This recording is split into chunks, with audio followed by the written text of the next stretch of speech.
एक जंगल में बहुत सारे पशु पक्षी के बीच एक उल्लू भी रहता था। वह दिन भर सोता और रात को जागता था।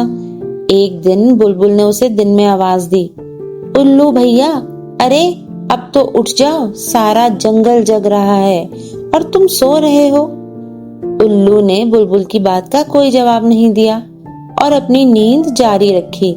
बुलबुल बोली, अजीब पक्षी हो, मैं जाग रही हूँ और तुम सोए पड़े हो। उल्लू बोला, मैं रात भर जंगल की रक्षा करता हूँ और दिन में सोता हूँ। तुम क्या चाहती हो, मैं रात दिन जगता रहूं? रात भर जंगल का चक्कर लगाता हूँ। तुम जाओ यहाँ से, मेरी नींद मत खराब करो। उल्लू की इस बात पर बुलबुल को गुस्सा आ गया। बुलबुल बोली, अच्छा ठीक है, फिर अच्छे से समझ लो, तुम सुनहरा अवसर खो दोगे। उल्लू ने हैरानी से पूछा, कैसा सुनहरा अवसर? शुतुरमुर्ग भैया ने टेकरी पर दावत बुलाई है, वहाँ बहुत अच्छे अच्छे व्यंजन बन रहे हैं, लेकिन तुम सो जाओ। कोई बात नहीं, मैं चलती हूँ, मैं तो दावत खाऊंगी, तुम सोए रहो।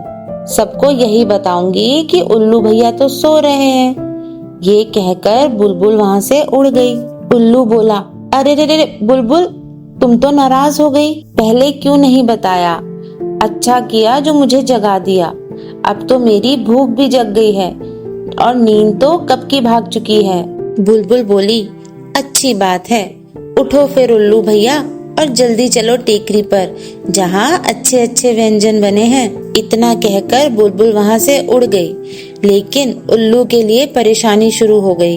वह जैसे ही अपने घोंसले से उड़ा तो पेड़ से टकरा गया। दरअसल दिन में उसे ठीक से दिखाई नहीं देता था।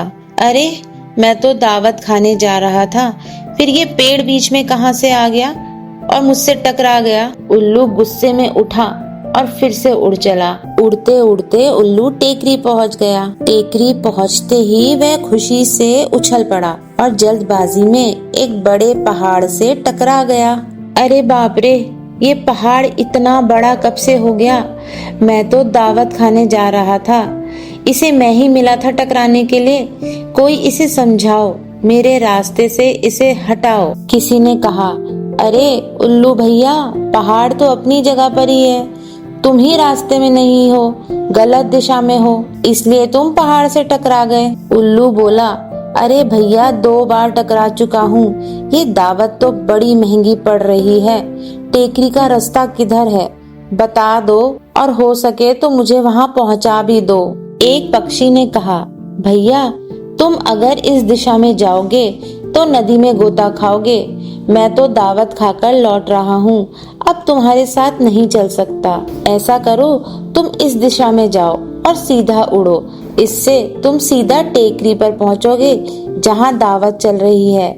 जाओ भैया और दावत का मजा उठाओ। उल्लू पूर्व दिशा की ओर उड़ने लगा। वह बहुत दूर तक उड़ता रहा। नीचे से उसे कुछ आवाजें सुनाई दी तो वह नीचे उतर आया और गिर पड़ा पानी में। एक कछुए ने उसे बाहर निकाला और बोला, भाई ये क्या गजब कर रहे हो, पक्षी होकर नदी में गोता लगा रहे हो। उल्लू बोला, अरे भैया, मैं तो इसे टेकरी समझकर दावत खाने नीचे आया था, एक कौवे ने मुझे यही रास्ता बताया था। कछुआ हंसा और बोला, उल्लू भाई, उस कौवे ने तुम्हें मूर्ख बनाया है, तुम्हें गलत रास्ता दिखाया है। अब समझ लो कि उल्लू को ही उल्लू बना दिया गया है। ये कहकर कछुआ बहुत जोर जोर से हंसने लगा। बच्चों, हर किसी की अपनी अपनी विशेषता होती है। जो दिन में जागता है वो रात का अंधेरा नहीं जानता, और जो रात में जागता है वो दिन की रोशनी में चौंक जाता है। इस कहानी से हमें यह सीखने को मिलता है कि हर किसी की अपनी अपनी जगह, अपनी अपनी भूमिका होती है और हमें बिना समझे दूसरों का मजाक नहीं उड़ाना चाहिए। धन्यवाद।